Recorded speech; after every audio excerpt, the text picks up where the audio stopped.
Are you finding that sex is either not pleasurable or simply painful? Maybe you're worried about how much your partner is enjoying it? Whatever the case, if you work on it, you can improve your sex life. 1. Use safer sex practices. It can be easier to relax and enjoy yourself if you feel confident that you are practicing safer sex.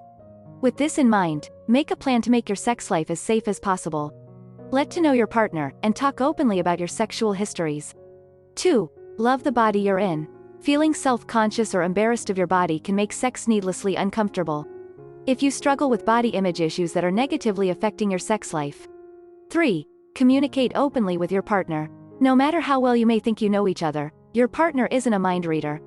If there is something you want to change about your sex life, then it's important to talk about it. 4. Reveal what you like. You need to be open with your partner about your attitudes and feelings towards having sex. Don't judge your partner for what he or she likes. It can be scary for both of you to divulge that kind of information, so listen to them without interrupting. 5. Let your partner know what isn't working. There are times when something you try in the bedroom isn't working. Instead of placing the blame on anyone, use I statements to express what is unsatisfying about the experience for you.